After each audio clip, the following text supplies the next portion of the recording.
Recently বাসার জন্য খুবই কিউট কিউট কিছু কুকারিস আইটেম নিয়েছি। তোমাদের সাথে সেগুলোর আজকে একটা আনবক্সিং ভিডিও শেয়ার করব, আর সেগুলোর প্রাইস কত পড়েছে সেটাও জানাবো। সবকিছুর প্রাইস খুবই রিজনেবলের মধ্যে ছিল। আসসালামু আলাইকুম everyone, I hope all are you doing good. Come back to my another video. Think তোমরা এই টাইপসের ভিডিও অনেক বেশি পছন্দ করো। আগে সেভাবে আমার কোনো আনবক্সিং ভিডিও করা হয়নি, যদিও বাসার জন্য সব সময় অনেক কিছু কিনা হয়। আজকে বেশ কিছু কিউট কিউট জিনিস নিয়েছি। এই যে কাফটা, এটা যে এত বেশি কিউট ছিল, সামনাসামনি অনেক বেশি কিউট। এটা খুবই ছোট, দোকানে অনেক বেশি সুন্দর লাগছিল কারণ ওদের লাইটিং আরো ভালো ছিল। তাই যাই হোক, এটা তো খারাপ না, ভালো ছিল। আমি 3টা নিয়েছি, আর এটা এক পিসের দাম পড়েছে 100 টাকা করে। আমাকে দাম বলছিল 280 টাকা, তো আমি বলছিলাম না, 80 টাকা করে দিব আমি। জাস্ট এটা আমি মজা করে বলছিলাম, তোরা বলছিল না 100 টাকা করে দেন। আমি তো অবাক হয়ে গিয়েছি পুরা।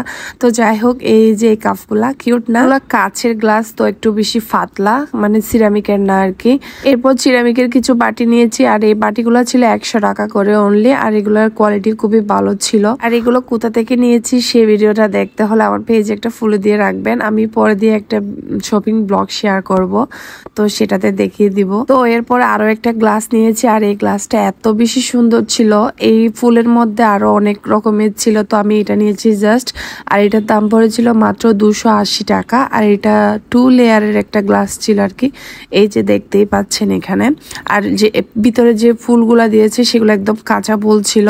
এই গ্লাসটা আমার অনেক অনেক বেশি পছন্দ হয়েছে। আপনাদের কেমন লেগেছে অবশ্যই জানাবেন কমেন্ট করে। গ্লাসগুলা কিন্তু খুবই পাতলা, অত বাড়ি গ্লাস না, খুবই পাতলা ছিল। এরপর আরো একটা কাপ নিয়েছি, তো এটা আরেকটা প্যাকেট ছিল আর কি, অন্য প্যাকেটে দিয়েছে ওরা। এই যে এই কাপটা, এটাও অনেক বেশি সুন্দর। সামনাসামনি কেন জানি ভিডিওতে এখন অত বেশি ভালো লাগছে না আমার কাছে, বাট এটা সামনাসামনি অনেক বেশি সুন্দর। তো এটার দাম পড়েছে মাত্র 300 টাকা। এগুলো কিন্তু অনলাইনে অনেক বেশি দাম নিয়ে থাকে এই ধরনের গ্লাসগুলার, বাট এগুলা খুবই পাতলা ছিল, বারবার আমি বলে দিচ্ছি এটা। তো আরো একটা পিঙ্ক কালারের কাপ নিয়েছি সিরামিকের। এটা যদি সেট থাকতো আমি পুরোটা নিয়ে নিতাম সেট, বাট ওদের কাছে শুধু এই একটাই ছিল, তো এটাই নিয়েছি। এটার দামও অনলি 100 টাকা ছিল। এরপর টুকটাক আরো অনেক কিছু নিয়েছি, দেখি এখানে কি কি আছে। তো এই যে একটা ক্যানভাস নিয়েছি, এটা আমি রং করব, আমি অত বেশি জানি না, চেষ্টা করব। তো এইটার দাম 280 নাকি 250 এরকম ছিল আর কি।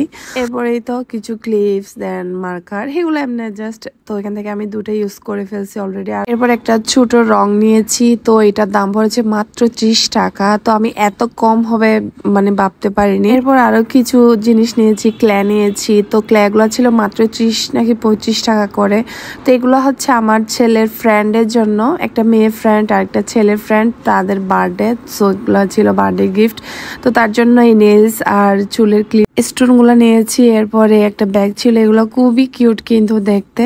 তো তার ফ্রেন্ডের জন্য একটা গেমস নিয়েছি, এটা হচ্ছে আরাজও নিয়েছে। তো আরাজের জন্য সেম, তার ফ্রেন্ডের জন্য সেম নিয়েছি। এটা ফার্স্টে ভিডিও করতে খেয়াল ছিল না। তো এই ঘড়িটাও নিয়েছি, একদম ছোট কিউট না এই ঘড়িটা। তো এরপর একটা স্পঞ্জ নিয়েছি, এটার দাম পড়েছিল 100 টাকা। তো এটা কিন্তু অনেক বেশি সুন্দর। এই ছিল আমার ছোটখাটো শপিং। তো এইগুলো সব কেমন হয়েছে অবশ্যই জানাবেন কমেন্ট করে, আর কাপগুলা কেমন লেগেছে আপনাদের সেটা তো অবশ্যই কমেন্ট করে জানাবেন। আল্লাহ হাফেজ।